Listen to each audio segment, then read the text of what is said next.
और वहीं मध्य प्रदेश के कटनी जिले में महानदी बचाओ अभियान शुरू हो चुका है। इस अभियान के पीछे एक वजह रेत माफिया के बढ़ते हौसले हैं, जिसके कारण रेत माफिया ने नदी का स्वरूप ही बदल दिया और लगातार नदी से रेत निकालने का काम जारी है। जब से उमरार नदी से रेत निकाली जा रही है, तभी से जल संकट की समस्या बढ़ गई।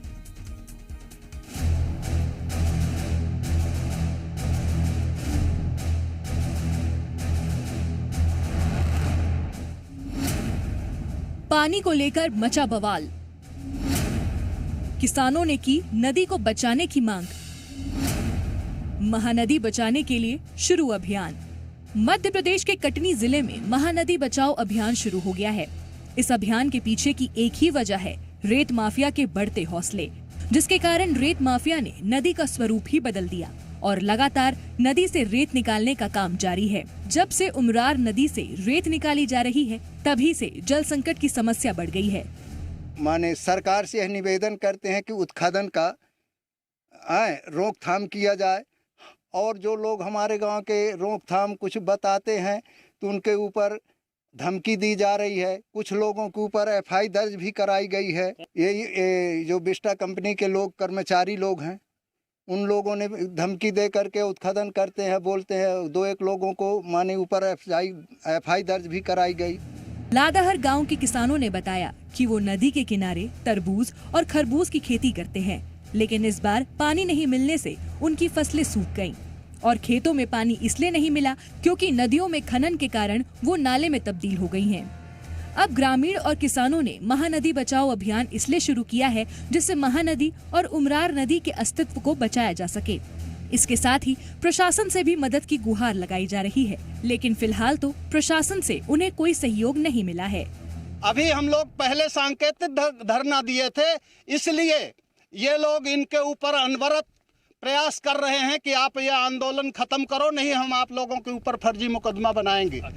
इस पूरे मामले में जब नायब तहसीलदार से बातचीत की गई तो उनका कहना है कि अवैध उत्खनन की सूचना खनिज विभाग और अधिकारियों को दे दी गई है। हम लोग विकास यात्रा के दौरान भी यहाँ पर आए थे, तब भी ग्रामीण जनों के द्वारा ये समस्याएं रखी गई थी और हमने त्वरित ही माइनिंग विभाग को तब भी सूचित किया था और अभी भी हमने माइनिंग विभाग को इस पर नियमानुसार जो भी कार्रवाई है उसके करने के लिए उनको निर्देशित कर दिया है। ये सब बातें संज्ञान में आपके द्वारा पहले भी लाई गई थी, अभी भी लाई गई है। इस पर जो भी नियमानुसार कार्रवाइयाँ होंगी वो की जाएगी। दोषियों के खिलाफ कार्रवाई कब होगी, ये फिलहाल सवाल ही है, लेकिन चिंता की बात ये कि इसका खामियाजा किसानों और ग्रामीणों को भुगतना पड़ रहा है, जिनका कोई दोष नहीं। ब्यूरो रिपोर्ट, जी मीडिया। और ज्यादा जानकारी के साथ हमारे संवाददाता नितिन चावरे कटनी से जुड़ गए हैं। नितिन, किसके बलबूते पर इतने ज्यादा हौसले बुलंद है फिलहाल के लिए?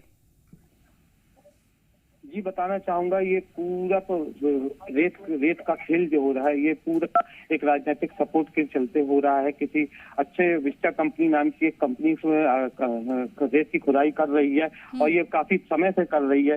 इसको चलते नदी का स्वरूप आप देख सकते हैं विजुअल्स में कि उमरार नदी और महानदी जैसी बड़ी नदियां जो हैं वो बिल्कुल नाले में तब्दील हो गई हैं। रेतों के ढेर लगे हैं, किसान परेशान है।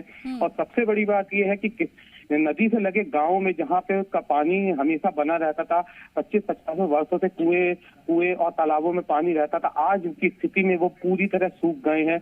लोगों को निस्तार के लिए पानी नहीं मिल रहा है, खेती करने के लिए पानी नहीं मिल रहा है। अब किसान जिन प्रकार से खेती कर रहा है वो भी उनके लिए बड़ा दुखदायी है। वो भी पानी बहुत मुश्किल से पानी की व्यवस्था कर पा रहा है और अपनी फसल को बचा पा रहा है। इस प्रकार को लेके हुए जिस प्रकार से नदियां सूखी है, इसको लेके महानदी बचाओ आंदोलन जारी किया गया है। पूरे किसान हर गांव के लोग इसमें इकट्ठे हुए हैं और अवैध रेत के उत्खनन को लेकर नारेबाजी कर रहे हैं। प्रशासन से गुहार लगा रहे, सरकार से गुहार लगा रहे कि अगर ये इसको अभी भी नहीं रोका गया तो आने वाले समय में गांव के गांव खाली हो जाएंगे, किसानों को परेशानी होगी, किसान खेती नहीं कर पाएंगे।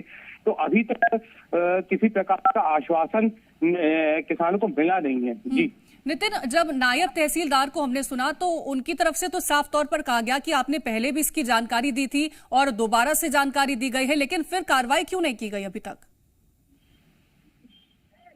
जी अभी ये कहा जा सकता है कि सिर्फ अधिकारियों के पास एक यही जवाब रहता है कि हमने उच्च अधिकारियों को इसकी जानकारी दे दी है, हमने पत्राचार कर लिया है, मगर ग्राउंड पर कभी किसी प्रकार की कोई कार्रवाई नहीं देखने को मिलती। और कभी कभी यदा कभी दिख भी गई तो नाम मात्र की कार्रवाई होती है। इसके पहले भी बता दूं कि कटनी जिले का झीमल खेड़ा क्षेत्र जहाँ पे बेलकुंड नदी थी, वो इसी अवैध उत्खनन, रेत उत्खनन के चलते वो नदी पूरी तरह खत्म हो गई है। तो यही इस प्रकार की समस्या बिल्कुल, तो शब्दों में कार्रवाई करने की बात कही जाती है, लेकिन जमीनी हकीकत कुछ और ही निकल के सामने आती है। तमाम जानकारी नितिन पहुंचाने के लिए आपका बहुत शुक्रिया। खबरों में बने रहने के लिए आप हमारे फेसबुक, ट्विटर और इंस्टाग्राम पेज को फॉलो कर सकते हैं। लेटेस्ट अपडेट के लिए आप हमारे यूट्यूब चैनल को सब्सक्राइब भी कर सकते हैं और हाँ, बेल आइकन पर क्लिक करना ना भूलें।